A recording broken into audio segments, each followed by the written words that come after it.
Hai. Assalamualaikum warahmatullahi wabarakatuh sahabat. Perkenalkan nama saya Tali Lucian dengan NIM 1930202153. Baiklah, jadi kali ini kita akan membahas masalah klasifikasi media dan sumber belajar. Jadi, kata media berasal dari bahasa Latin yakni medius, yang secara harfiah berarti tengah, perantara atau pengantar. IECT memberikan definisi media sebagai sistem transmisi atau bahan dan peralatan yang tersedia untuk menyampaikan pesan tertentu. Pendapat lain dikemukakan oleh Surat Noh bahwa media adalah suatu sarana yang digunakan untuk menyampaikan pesan dari seorang komunikator kepada komunikasi. Memberi maksah sebagai apa saja yang dapat menyalurkan informasi dari sumber informasi ke penerima informasi. Dengan demikian, televisi, film, foto, radio, rekaman audio, gambar yang diproyeksikan, bahan-bahan cetak dan sejenisnya adalah tergolong media. Apabila media tersebut membawa pesan-pesan atau informasi yang mengandung maksud dan tujuan pengajaran, maka media itu disebut media pembelajaran. Sarana fisik tersebut dapat berupa buku, tape recorder, kaset, kamera, video, film, slide, foto, gambar, grafik, televisi, dan komputer.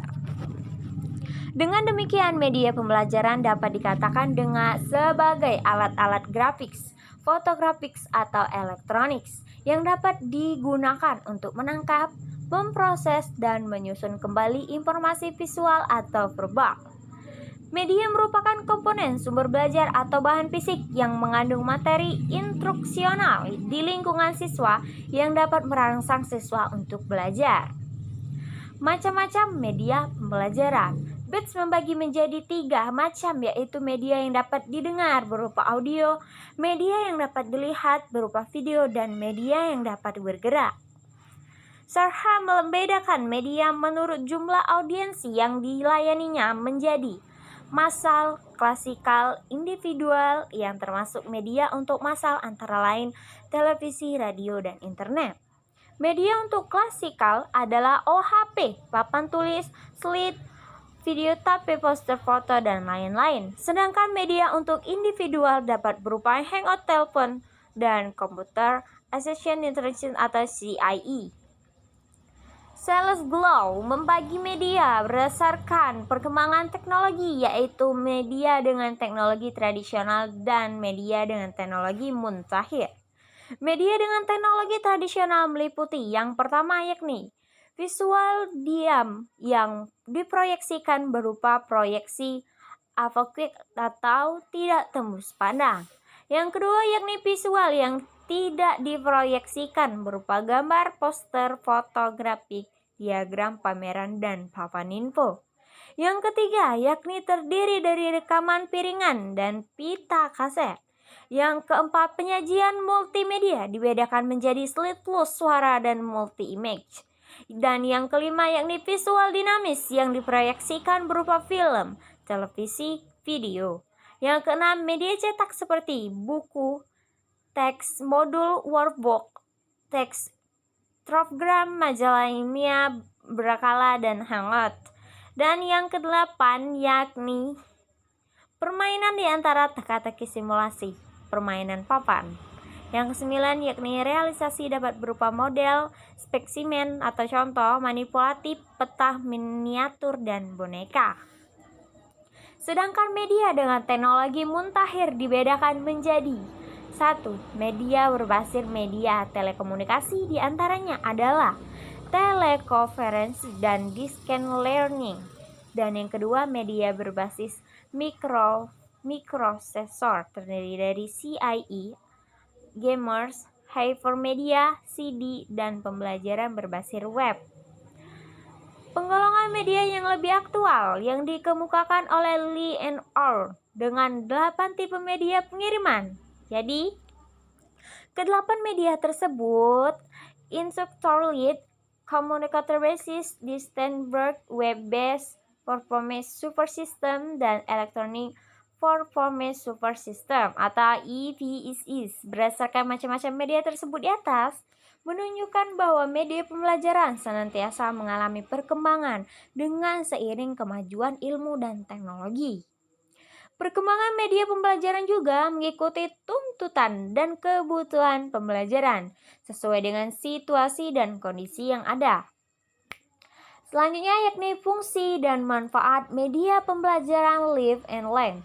Sebagai dikutip oleh Azhar Arsyad, mengemukakan 4 fungsi media pembelajaran khususnya media visual, yaitu fungsi atensi, fungsi afektif, fungsi kognitif, dan fungsi komprensatoris. Fungsi atensis media visual merupakan inti, yaitu menarik dan mengarahkan perhatian siswa untuk berkonsentrasi kepada isi pelajaran yang berkaitan dengan makna visual yang ditampilkan. Fungsi kognitif media visual terlihat dari kajian-kajian ilmiah yang mengemukakan bahwa lambang visual atau gambar memperlancar pencapaian tujuan untuk memahami, meningkatkan informasi atau pesan yang terkandung dalam gambar. Sedangkan fungsi kompensatoris dari media pembelajaran dapat dilihat dari media pembelajaran. Dapat dilihat dari hasil penelitian bahwa media visual membutuhkan atau membantu pemahaman dan ingatan isi materi bagi siswa yang lemah dalam membaca. Selanjutnya, secara lebih khusus, Kemp dan Dayton sebagaimana Parastini mengidentifikasikan 8 manfaat media dalam pembelajaran, yaitu yang pertama, penyampaian materi. Jadi penyampaian materi ini bisa menjadi lebih baku. Yang kedua, pembelajaran cenderung menjadi lebih menarik. Yang ketiga, pembelajaran menjadi lebih interaktif. Dan yang keempat, lama waktu pembelajaran dapat dikurangi. Yang kelima, kualitas hasil belajar siswa lebih meningkat. Yang keenam, pembelajaran dapat berlangsung di mana dan kapan saja. Yang ketujuh, sikap positif siswa terhadap materi pelajaran dan proses belajaran dapat ditingkatkan. Dan yang terakhir yakni peran guru dapat berubah ke arah yang lebih positif.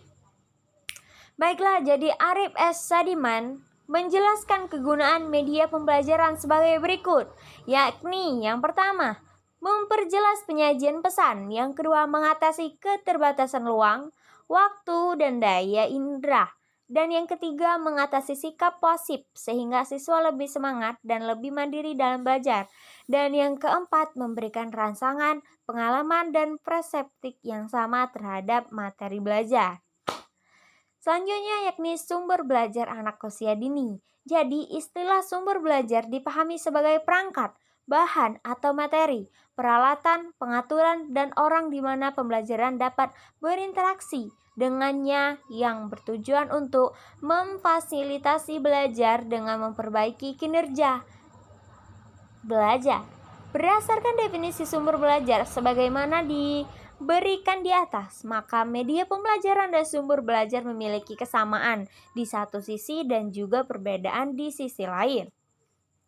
Persamaannya ketika media berfungsi sebagai sumber untuk membantu individu dalam proses pembelajaran.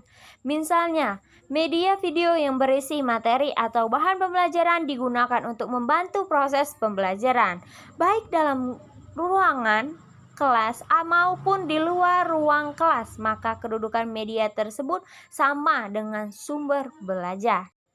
Mungkin itu saja penjelasan dari saya. Terima kasih. See you and bye-bye. Wassalamualaikum warahmatullahi wabarakatuh.